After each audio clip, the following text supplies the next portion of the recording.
दोस्तों, भारत माता की जय, वंदे मातरम। હું મુકેશ વિશ્વકર્મા પંચાલ આપની વચ્ચે દરરોજ અલગ અલગ મુદ્દા સાથે આપણી ચેનલ આવો કંઈક નવું કરીએમાં આવું છું. આજે પણ આવે છું.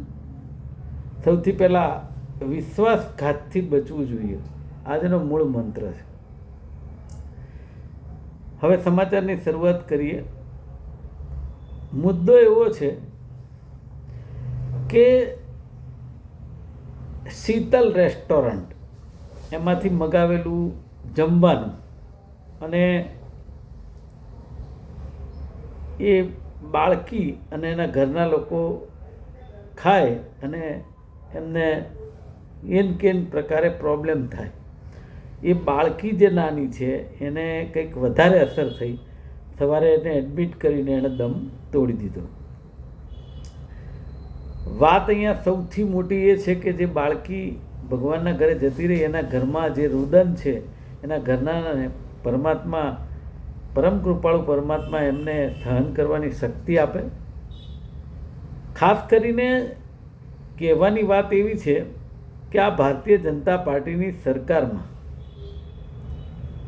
દરેક વાતની અંદર જ્યાં સુધી કોઈ બનાવ ન બને ત્યાં સુધી સરકાર એક્શનમાં આવવા માગતી જ નથી. હવે એનલોક પનીરની વાત કરતા હતા, કેટલા દાડા ચાલ્યું, કેટલી જગ્યાએ હજી પકડાય છે. એનો મતલબ તમે જે ફરમાન બહાર પાડો છો સરકારશ્રી તરફથી કે કોર્પોરેશન તરફથી, એનું કોઈ રેસ્ટોરન્ટને કે કોઈ વેચવાવાળાને એક બે ને હાડા ત્રણ કશી પડી નથી. એમને કોઈ કાયદાનો ડર નથી. ખબર છે પકડાઈશું તો બંડલ આપીશું એટલે છૂટી દીધી.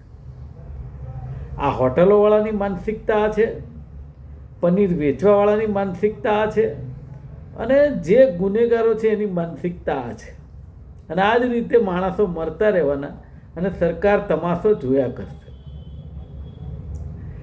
મને એમ થાય છે કે જે રીતે આપણા અમદાવાદમાં અને ગુજરાતમાં કૂદકે ને ભૂસકે જે વસ્તી વધી રહી છે, બહારથી કેટલાય લોકો આવી રહ્યા છે, મલ્ટીનેશનલ કંપનીઓ, એની અંદર આ જે હોટલો એટલી બધી છે અત્યારે અમદાવાદ અને ગુજરાતના જેટલા મહાનગરો છે એમાં અને હાઈવે ઉપર, એમાં ચેકિંગ કરવા માટે શું આપણી પાસે ફૂડ ઓફિસરો પૂરતા છે? અને નથી તો ભરતી કેમ નથી કરતા? શું પેટમાં દુખે છે? હમણાં મેં એક ચર્ચામાં જોયું કે અમદાવાદમાં ખાલી 15 ફૂડ ઓફિસર છે. બહુ કહેવાય. સાલું આ કેટલી સરકારની બેદરકારી છે એ આપણને ખબર પડે. કારણ કે કીડી મકોડાની જેમ માણસો મરે, કંઈ સરકારને પડી જ નથી એવું થયું. અહીં વાત એવી છે કે સાહેબ, તમે વિશ્વગુરુની અને વિશ્વની વાત, તાલમેલની વાત જો કરતા હોઈએ, અને જો આપણા અહીંયા આગળ અમદાવાદમાં અને ગુજરાતમાં કોમનવેલ્થ ગેમની વાત કરતા હોઈએ, તો પહેલાં ભારતીય જનતા પાર્ટીના જે નિર્ણય કરતા લોકો વિશ્વમાં ક્યાંક ફોરેન જઈ આવે. ફોરેન તો જઈ આવ્યા હોય, પણ ત્યાંની રેસ્ટોરન્ટમાં જઈ આવે, ત્યાંની ફૂડ માટેની વ્યવસ્થા શું છે એ જોઈ આવે. કે સાહેબ ફૂડમાં એક ટકો એ ચલાવી નથી રહેતા, ત્યારે એ લોકો ત્યાં આગળ શ્વાસ પણ સ્વચ્છ લઈ શકે. અહીંયા આપણે કોઈ દરકાર જ લેતું નથી. તમે જુઓ કેટલી દુકાનો હોય, કેટલી હોટલો હોય, અંદરથી એકદમ ચોખ્ખી ચણાક હોય, બહાર જુઓ તો નકરી ગંદકી હોય. અમે અસંખ્ય જગ્યાએ જોયું છે. તો શું એ ફૂડ ઓફિસરો, આરોગ્યના ઓફિસરો ક્યાં છે? શું કરે છે? અને છે અને જાય છે તો હપ્તા લે છે, એટલે કશું બોલી ના શકે. હા, એ લોકો ક્યાં માથાકૂટો વધારે કરી રહ્યા છે કે ધારો કે કોઈ એવા રોડ ઉપર કોઈ બિલ્ડરની સ્કીમ હોય, કોઈના ઘરનો બંગલો હોય ને કામ ચાલતું હોય, અને જો તમે બહાર જગ્યા ના હોય, સળિયા નાખ્યા હોય કે સિમેન્ટ નાખ્યો હોય કે, તો તમને 50,000ની નોટિસ આપે.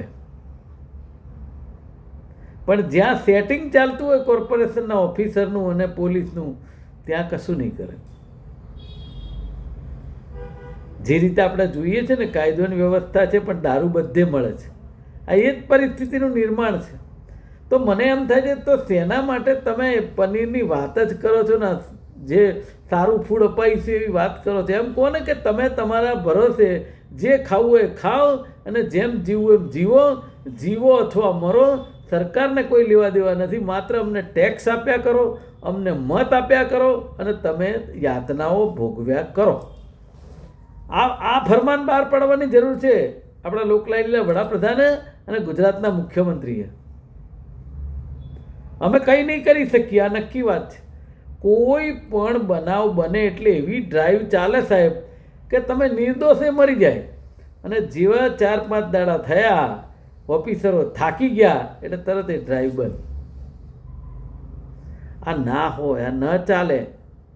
આપણે ટેક્સ લઈએ છીએ 24 કલાક, આપણી ડ્યુટી છે 24 કલાકની. અરે રાતમાં ના કામ કરો, પણ દિવસ તો જે છે એમાં તમારા જે વર્કિંગ અવર્સમાં તો કામ કરો.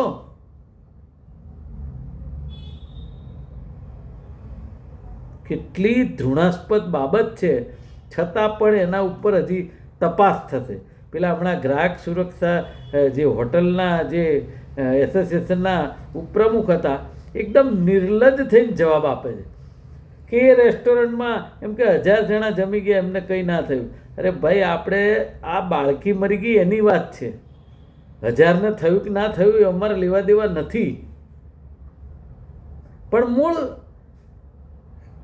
કસ્ટમરને કોઈ યાતના થાય, દુઃખી થાય, પ્રોબ્લેમ થાય તો એમની વાતને ઉડાવી દેવી આ સરકાર અને સરકારના પ્રતિનિધિઓનું કામ થઈ ગયું છે. અને મૂળ એની અંદર હું તો ચોખ્ખું કહેવા માગું છું કે આ જે થઈ રહ્યું છે ને એના માત્ર જવાબદાર તમે ને હું છીએ. આપણે ગાડરિયા પ્રવાહની જેમ કે ભાઈ પ્રધાનમંત્રી આપણા છે, લોકલાડીલા છે, ગુજરાતના છે, એમને મત આપો.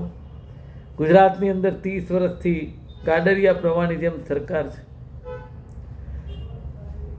એ લોકોની માનસિકતા થઈ ગઈ છે ભારતીય જનતા પાર્ટીની કે તમે ગમે તેટલી બૂમો પાડો, વિરોધ પક્ષ પાડે, મતદારો પાડે, પ્રજાજનો પાડે, મહિલાઓ બૂમો પાડે, યુવાનો પાડે, પણ અમે ચૂંટણી જીતી જઈએ છીએ, પ્રજા અમને મત આપે છે. આ વાતથી એ લોકો એટલા બધા પર છે કે આપણું કોઈ આર્ગ્યુમેન્ટ ના ચાલે.